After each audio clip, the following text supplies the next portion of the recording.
Welcome to the Latin Wealth Podcast, a podcast dedicated to educating the Latino community about entrepreneurship, investing, and business.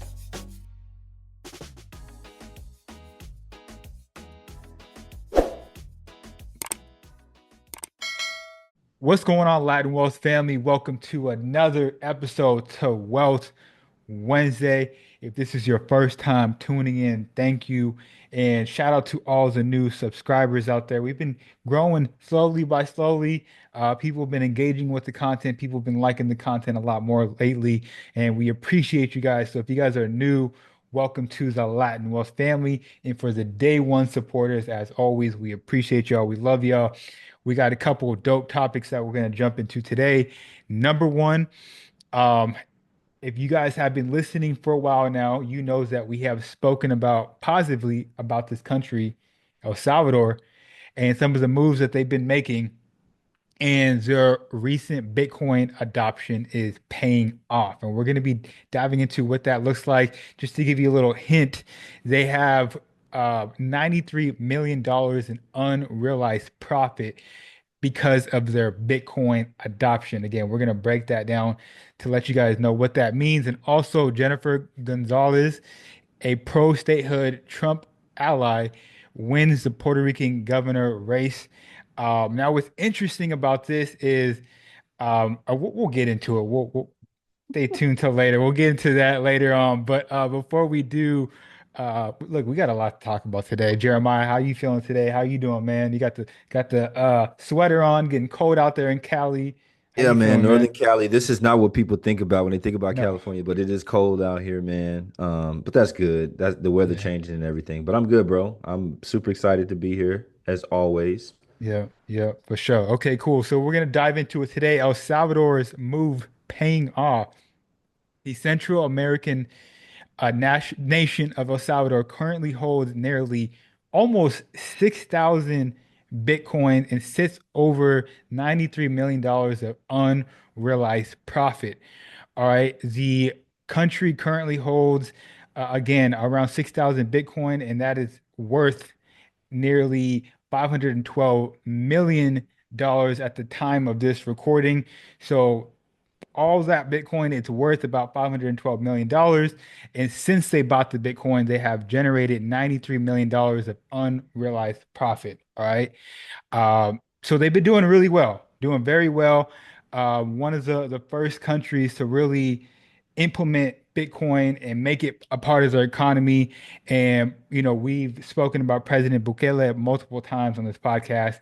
We are a huge fan of what he's been doing and some of the moves he's been making. And it's funny because he tweeted, basically gave the world the MJ shrug. He said, I told you so. He tweeted, I Yeah, told you so, yeah. because he had a plan. And, he was very criticized for some of the moves that he was making. I think, I don't know the exact numbers, but I think when he purchased a good chunk of the Bitcoin, it was around 70,000 and it was at the top. Yeah. And, but Bitcoin is close to 90,000 now. So, Jeremiah, how do you feel about all this? What are your thoughts? It looks like Bukele was right. For Um, sure. Listen, the people that were telling him he was wrong, and the people that have been trying to convince people for the longest time in like society that Bitcoin is a fad and that it was going away, those exact same people, so the large banks and all of these Hmm. big well investors and everything, while they were telling people that this wasn't the way to go, they were purchasing Bitcoin. Yeah. And that's been found out now, right? Jamie Dimon was telling people, hey, I wouldn't buy this and that, and it's useless or whatever. But meanwhile, Chase was purchasing, large amounts of Bitcoin. And so what I say is looks like he's vindicated everything that he said, the actual strategy that he had, and now even more so with Trump being elected. You got Elon, which is seemingly Hmm. a trusted advisor, and he's pro crypto, which we all know, right? And so everything leads and connects to Everything. Bukele creating a great union, or at least a strengthening maybe that relationship with the United States. Tesla maybe, and Google was already looking down there. Tesla opening up a factory down there. All this stuff just starts to work in the favor of El Salvador, and it's crazy because it's just the progression. Hmm. in these Hmm. past years, from it'll be a documentary, right? Oh Pre yeah. Oh Bukele yeah. and then post. And it'll be a completely different country. So this is Completely someone that different. is will go down in history as revolutionary for their country. And it's not just hyperbole that we say that, because a lot of people say, "Oh, this person was revolution." Like, no, No, literally, it's totally changed the prison structure, changed gangs, changed like literally the total outlook on El Salvador has changed completely. So that's what I think. Looks like he's vindicated. The money's growing. He's gonna attract other companies, other, people that'll come in and invest more in El Salvador. I think within the future, I'm gonna tell you, just look to see them start to become more of a tourist attraction. Look to see their mhm, security at resorts and things like that. The Wyndham, you'll start to see actual companies start to build things in El Salvador based upon the progression that Bukele has been the catalyst of. 100%. And since 2021, the nation has mined over 471 Bitcoin by harnessing the power using from the volcanoes out there, right? Yeah, So geothermal. it's very interesting. Again, a couple months ago, we discussed the meeting that he had with Elon Musk, and we can see, I'm sure there was some conversation about the election and if Trump wins, how that can impact, Yeah, his investments. yeah. So it's very interesting how everything has been just tying together. And I think that, what this shows and what people should be getting in our people, what you should look at is you can't be thinking myopically, right? You can't think Mhm. of just what's right in front of you. You have to start playing chess. Yeah, Me and you love Nip. This was one of the things that he always said. I'm playing chess. Like in life, you have to play right. chess. Bukele was playing chess because he saw something that was years out, and you couldn't see the vision, but he saw it, right? And these world leaders, and he Hmm. probably knew who was running, who was. Everyone knew Trump was going to run again, right? We all knew that, right? And so the formation of this whole thing has been happening for years. And so he saw that, saw his entry point, saw his opportunity to get in, made these connections, made these relationships, and now at the tail end of it, after the elections and everything, you're like, dang, he knew the whole time. Yeah, Mm. it's Yeah. chess moves. You got to understand how to play that. So, shouts out to him. Yeah. And another move that he's planning on making is he, in 2025, he wants the budget to be debt free. He specifically came out and said El Salvador would no longer spend more than what it produces each year. We won't even borrow money to pay down interest on the debt that we inherit. We will cover, we will even cover those payments from our own revenue. So this is a Wow. plan that he has for 2025, which is only a couple months away. And for me reading that, and this article is basically about Bitcoin, where do you think his mind's at? Where do you think he projects Bitcoin's going to be? I mean, well, if it goes above just what everybody else is saying, right? It goes above 150,000. That's able to be leveraged. El Salvador is a smaller country. They're able to actually leverage off GDP, very agriculturally based company, right? And maybe there's probably also some plans and some things that he sat down with Elon Musk with to utilize a lot of the volcanic Hmm. stuff and products that come from Hmm. the volcanoes that's out there. There's a lot of things that are off the radar that you don't even, hear about, man. Maybe, you know, the volcanic gases has created hydrogen. I don't, there's a whole bunch of Right, stuff. right. If he's stating that, it's rooted in some type of strategy. That's what we do know. He's a very strategic person. So if he's stating it, it's coming from somewhere. It's not just being pulled out, from the sky. He actually needs to teach. And like I remember when we said he Hmm. knows Yeah. he knows the tax structure of America better than most Americans. So I was like, hey, Bukele, can you come and give our presidents and help them learn how to get out of debt? Because the multiple trillions of dollars, almost $37 trillion that we are in debt, we got to figure something out Mm. how to get out of there. Like, can you teach us how to do that? Because Right. maybe we need some classes or something, man. Because you put on a master class right now. And I'm gonna put it out there, what better place to teach America than on the Latin Wealth podcast? Come on the podcast, Come man. on the podcast, bro. Come on. You saw where, yeah, I'm Bro, leaning and I'm like, bro, just come on here and Let's have a Bro, conversation. there's not too many things that I need in life. Trust me, I'm a simple guy, but We need that to happen. we need to have him on the I platform at need that some to point. It's gonna happen. It's gonna happen. major vibe. Yeah. Uh, Absolutely. So we're gonna transition a little bit. I didn't throw this to Jeremiah, but I want to stick this in there real quick. I wanted Mm. to quickly share my screen as we're gonna talk about how did the Latinos vote for this year's election. One of the This is questions good. that came up in last session was, yo, what did it look like? I know it just said Latinos, but how was that broken down? We didn't know at that time. So since we have came across some statistics and I want to share my screen to show what I came across or what we came across, and we'll just dive into it. Jewel. Boom. Let me know if you can see We can see 2024 it. election. Okay, dope. Yes, So I sir. couldn't find the simple graph that just shows the breakdown of the different demographic of Latinos that voted. But I think this is better because you can break this down by gender, by age, by Mm. education, income, Wow. everything. So what we're going to spend time on is we're actually going to go to Latino origins, and the Okay. graph that I was trying to find, it pretty much had the same information. It literally said Mexican, Puerto Rican, Cuban, Central American, South American, and if you scroll to, I know there's a lot of numbers on here, and you guys can go to this website and dig deep and come up with whatever information that you want. But I'm looking at the presidential vote tally here, right? Okay. 63% for President or Harris and 36% for President Trump. And so if we scroll down here, this is with this is what Mexicans voted. So Okay. 63% of Mexicans voted for Kamala Harris, 36% voted for Trump. The question that we were having is like, yo, there is a huge uptick in Latinos that voted for Trump. Where did this come from, right? Who was it? We're trying to break it down. Who was it, right? So now we go down to Puerto Ricans, 65% for Harris, 34% for Trump. I Not came even. across a I came across a post today that said he's a fellow Boricua. He was like, "Yo, we didn't vote for Trump." And in my mind, I'm like, "Yo, there was a good amount of people that voted for Trump that were Puerto Rican. Let's not get that twisted." But as we can see, there is an overwhelming favorite that voted for Harris. Now we go down to Cubans. This is where we get interesting. Have you seen this, by the way?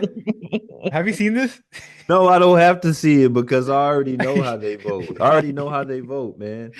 Well, here I it already is. know how they vote. I'm laughing. You saw how I was laughing because I Yeah. already knew what was about to happen. Go Okay, ahead. well, Yep, here we go ahead. go. 45% of Cubans voted for Harris, 54% voted for Trump. Now, what's also interesting is now we're getting really granular, and this is just me like looking at statistics and looking Yeah. at data and numbers. In most big cities, Hmm. Dallas, Austin, Houston, LA, obviously San Francisco, these are typically cities that vote blue. Yeah. Everywhere else votes red. You know, it's in the middle of nowhere, Texas. Right. Over in Florida, the I think the only big city, Miami, was the one that voted red, which a lot of Cubans live there. Right. So I found that pretty interesting. But anyways, 54% of Cubans voted for Trump, 45% voted Harris. Let's keep going, and then we'll circle back around and hear Jeremiah's thoughts. Now they have they have Central Americans and South American clumped into two different categories. That's it. That's So, good. um, Different cultures for sure. See? correct. Very, Yeah. very, that's correct. So 69% Harris, 29% Trump. And Yeah. then last one, South Americans, 56% Harris, 42% Hmm. Trump. Which one do you want to comment on? I'm gonna let you Uh, pick. I mean, we'll go to the Cubans. Okay, let's talk about it. We'll go to Cubano. This is the one that caused, trust me, like everybody on social, they was like mad at the Cubans, man. It's something you That guys, were yeah. yeah, but it's something that you guys got to understand. Yep, Uh, talk about it. okay. And I don't think I know what you're about to say, and I don't think most people realize this, but go ahead. No, go ahead. No, No, tell no, me no, no, what you no, think no, first, no, and then no, no, I can no, say no. what You, I no, no, think. no. Go, go, go, go. I want you to There's, go because listen, you're gonna lay it down for a way that people will understand. there's two even within Cuba, there's two distinct groups of people. Okay. You have the Afro-Cuban who come here. And now, if we could break this vote down, you'd see a completely different side of the vote from the Afro-Cuban, right? And then you have the um, Cubans, but the basis of Cubans are also Russian. If a lot of Mm, people don't know that, there's a lot of Russians that have a very strong tie with Cuba because of Fidel Castro and all these things. Now, that's number one. Number two, number two. mm-hmm, We don't live in Cuba. mm, If you live in Cuba, where the most recent American car you've seen was from 1957 or 53, whatever, right? Things were constantly breaking down. The power system was broke down. You lived under the Castro regime. mm-hmm, You would feel probably a little bit different because why do I say that? Because when you get to America, what do you feel? Or what is the most American? Like, think about this in your brain. Which party is like flags in their front yard? I'm 100% American, proud to be an American. That's mostly the Republicans. I'm gonna be mm-hmm, honest. That's not the Democrats. Not for saying sure. Democrats aren't, but that's what we associate with all American, wanting to be right, Mm-hmm, patriotic, right? And so Cuba and the Cubans, it's tied directly to that identity, right? Why? Because you said if I can land my feet on this ground, mm-hmm, I'm now, right? I get citizenship, right? Everything is open to me. I'm appreciative to that. And so it's a completely different like existence for Cubans. So when they come here, this is they literally in Florida, it happens all the time. And I've lived in Florida.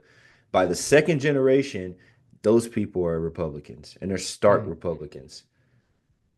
100%. Now, also, thirdly, the last piece, the Bay of Pigs in 1963, if you look into that, that was John F. Kennedy. He was a Democrat. Carried along through conversations of years, and the way that's carried out is that the Democrats made it worse for them or harder for them in Cuba because things were good and they tried to do that and Fidel got worse. mm, This is just things you don't really think about, but it's tied to your experience and where you come mm, from. So it makes sense to me when the Cubans, they always vote Republican all the time. This is mm-hmm, no secret to me. That's why South Florida always goes red. mm-hmm, Craziest thing ever. Orlando's always blue, mm-hmm, right? Tampa's blue. All the way up until you get to like northern, like Jacksonville is a hit or miss, right? But like Miami's always red because that's mostly little Cuba, and that's how that mm-hmm. works. And it makes sense to me. Does that make sense, Chris? No, that's Did why I you think wanted of you to something let. else? No, no, no. Did you? You took the words out of, I mean, most of the words out of my mouth. I mean, you expanded a lot more, but I agree. I think, when Cubans, they think of America, they think of the land of the free, they think of the American dream, Sure, patriotic, sure, and they're gonna lean towards more the side that sure. embraces that same thought process, And if so, it's coming from a place of oppression right now. Mm, Right? Now, black and brown in this country, there are still systematic things that's not negating that. It's not negating, right? But openly, right? There's no slavery like openly. You're not owning people openly. There is still racism, there is still systematic thing. Yes, we all know that. I'm not hmm. right. But like in Cuba, they're still living third world. Yeah, Like that's it's a fact. you see what I'm saying? So when you That's a get fact. here, man, you are proud to be an American. You're wearing the man. I see them on the 4th of July. They got on flag shirts. They're like, man, they're happy to be here. Versus Puerto Ricans, we're citizens when we're born. We come here when we feel like it, and we ain't that happy with America at Yeah, all. yeah, Like 0%, right? The yeah. majority of We still waving our flag. we still wave our flag. In my Right. car right now is a Puerto Rican flag. Like this Yeah. is you see what I'm saying? Like our pride is for Puerto Rico. And even if you never were born there, but you're of your Boricua, you carry a flag. Like this is it's a very we're very prideful people. I rarely ever see Cubans with a Cuban flag in there. Like ever do I see them, Yeah. right? but it's different existences. I get Yeah, it. And you saw with all the rest. I was actually very surprised by the Mexican vote that they didn't, that they were more I agree. um I agree. heavier. Like Very, very that's heavy. almost double. I'm Hmm. really Very heavy. I'm that gives me hope. And I say that because it's the understanding, not that I want people to vote Democrat, but if you're a Mexican American and you have family that's in Mexico, and with the policies and the platform of the Republican Party of deportation and all these things, that's your family we're talking about. That's all I'm saying. You just need Yeah. to understand that it like that's so if you're from Mexico and they use them as like the poster child, right? That's not the only immigrants, but that's what they, Hmm. right? It would be very difficult for me to understand Mexicans voting for Republicans. That's always very difficult for me because I don't understand. But go ahead, Chris. 100%. No, I was just gonna say I would love to see, and I can't do it on here, how this would look if we broke it down by genders. Would Mm, there be a question. huge difference if we say, okay, within Oh, go by Mex? men. Go No, but men. it only goes. This is all Latinos. So if I go here, he said men's. It doesn't allow me to click on Oh, multiple. you can't drill down with men. Okay, No, you gotcha. can't. I thought you could, but Okay, it only you only get to break it down by one category at a okay, time. cool. So okay, let's natively Puerto Rico. So U.S. mainland. Let me see. Puerto Rico. Hmm, Hmm. Yeah, makes sense. Okay. But yeah, yeah, you can't women 66%, yeah. Harris Of course, 32%, makes sense. Trump, men a little bit higher, 43%, Yeah, 56. I, you know, I'm not. Listen, Interesting data. no, it's great data, and I like looking at the data and Mm-hmm. understanding where it went and how it went. Mm-hmm. Um, some type of connection or something needs to be said. The conversation to have. I actually would like having conversation with Cuban people because they give their perspective. I When was I gonna lived in say, Florida, I couldn't understand it. I lived in Florida like during the Obama years. Like he had just gotten mhm, elected and I'm out there and and so I couldn't understand, but I've been here, right? And I've mhm. had the American experience. I've been treated certain ways. I've seen, right? And so my it's going to be different versus someone fresh coming from Cuba. I took a boat over some water, 70 miles of water, and I landed here and now I'm a citizen and I love America. And when you give that explanation and you break it down how the way they lived and the stories I've heard, like having to eat horse and just wild stuff, Yeah, right? that's a fact. You That's a get it. fact. And I'm like, that gives me a different perspective. And I understand now. I mean, I can't say I agree, but then again, I didn't live your life. So I get it. I understand. Makes sense. I had came across this. I don't want to get too much off a topic, No. but I came across a video where this guy travels to different countries and he went to Cuba talking to the locals and he was like in Cuba. He was, Yeah. with the locals trying to understand them. And he was saying most of the Cuban food that we eat in America was actually made in America. They're Yeah. Cuban Americans that made it. It wasn't made in Cuba because they didn't have the resources to make some of Correct. those meals. Correct. And that's all and that's what I'm saying. Like you have to understand the gravity of their existence. And if you Mhm. understand that, then you don't judge them for what they vote. Yeah, I mean, I get it. But I knew that was 100%. gonna be like that. That I knew. I was like 100%. I know that that's how that goes. Yeah, speaking about voting, last thing that we're going to hit on today, Jennifer Gonzalez, a pro-statehood Trump ally, wins Puerto Rico governor race. Now, the reason why earlier I was kind of hesitating and stumbling, like, yo, what's Yeah. interesting? I don't know if you've heard from people on the island or like done your research but I haven't heard anything that said that she was officially elected. Bro, I I think didn't see no articles. bro, I really think she cheated. I'm gonna be honest. That's bro, I Uh, don't see no if you Dalmau, look. I swear Dalmau actually won. Dalmau, Yeah, that's who actually won the election. I bro, can't. There's there's yeah, no data. yeah. there's no, bro. The only articles that are coming up are from 6 days ago, bro. How do you not have a recent Bro, something? listen, and I Okay, think let she's me break this down and then go we'll go ahead. into what you think. Yeah, Okay, yeah, so go ahead. she this it's so weird. It's so weird. Anyway, she got But it's not 39. weird. But You're it's right. not You're right. You're right. You're okay. right. Uh she got 39% of the vote.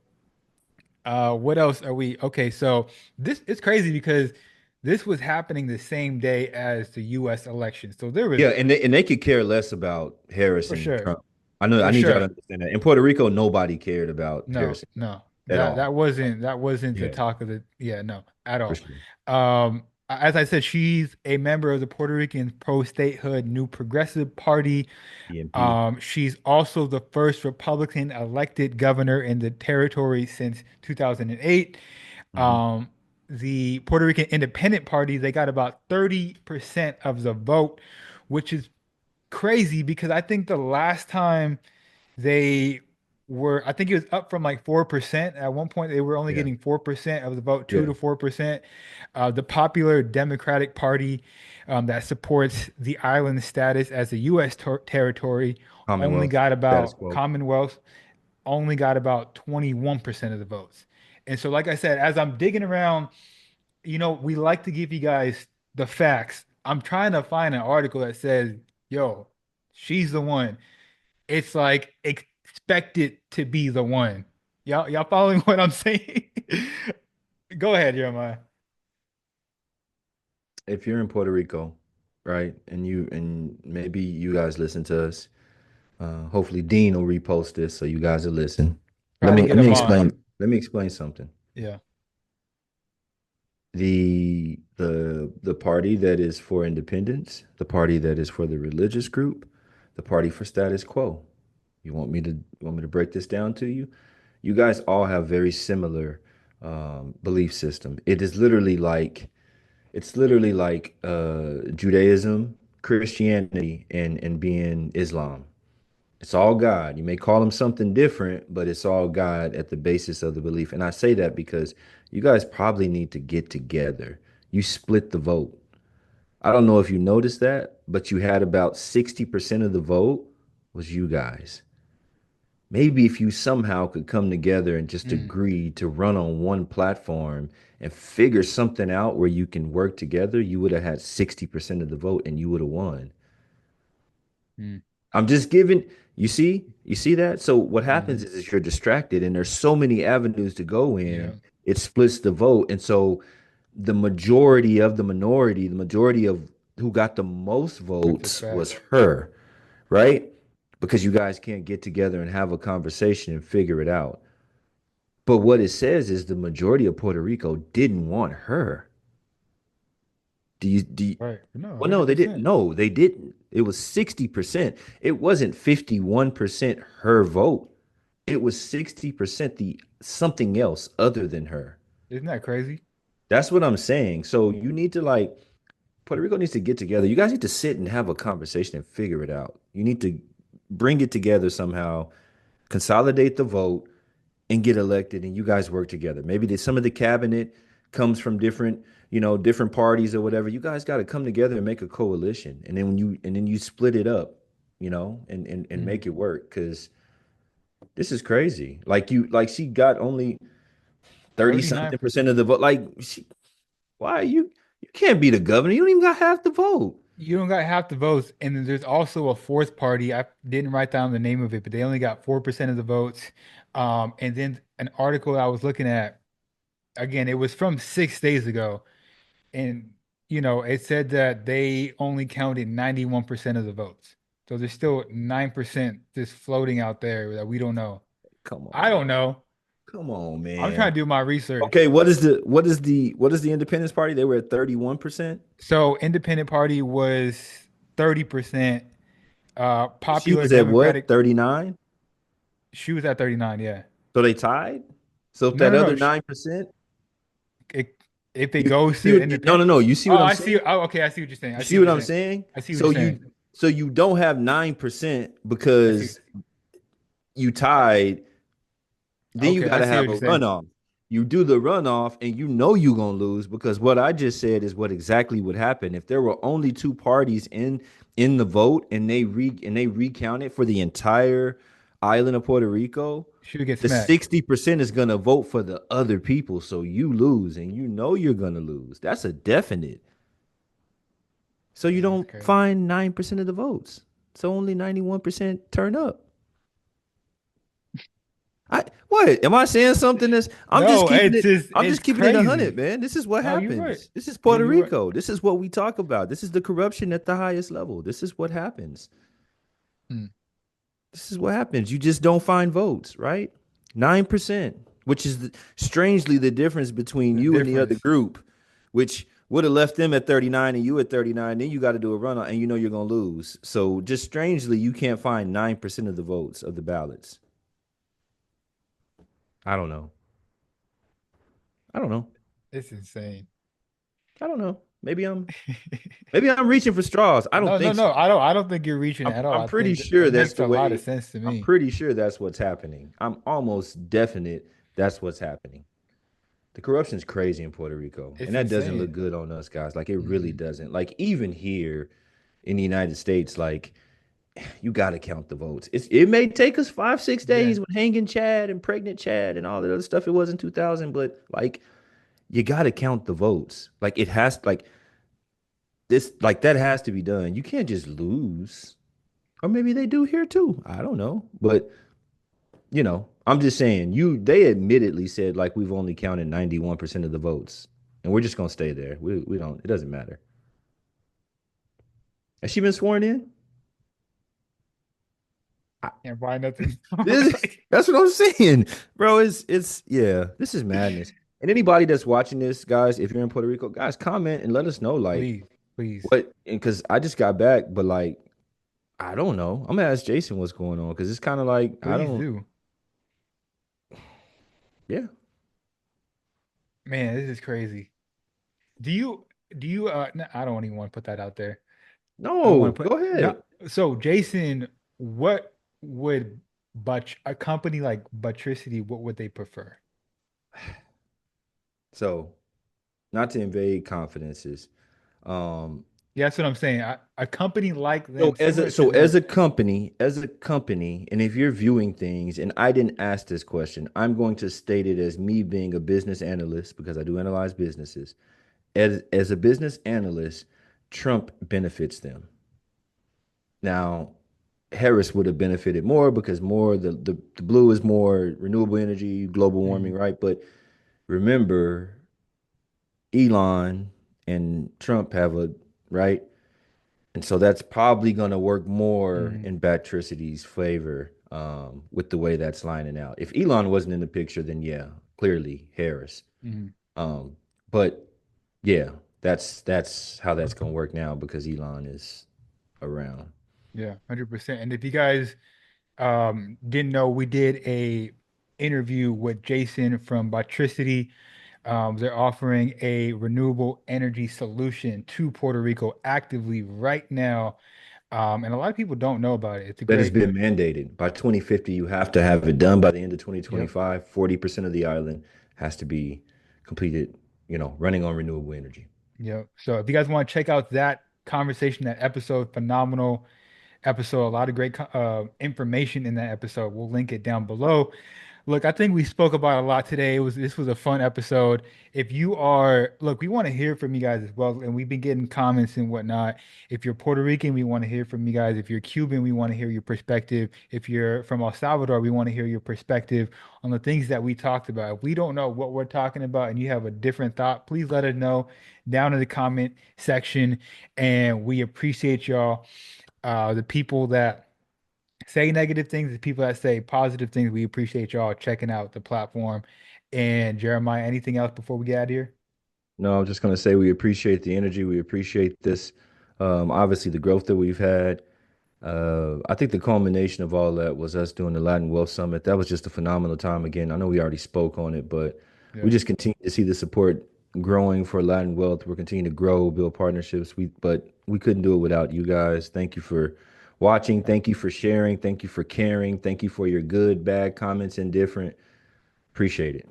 Appreciate it. With that being said, we'll catch you guys next week. Peace. Later, guys.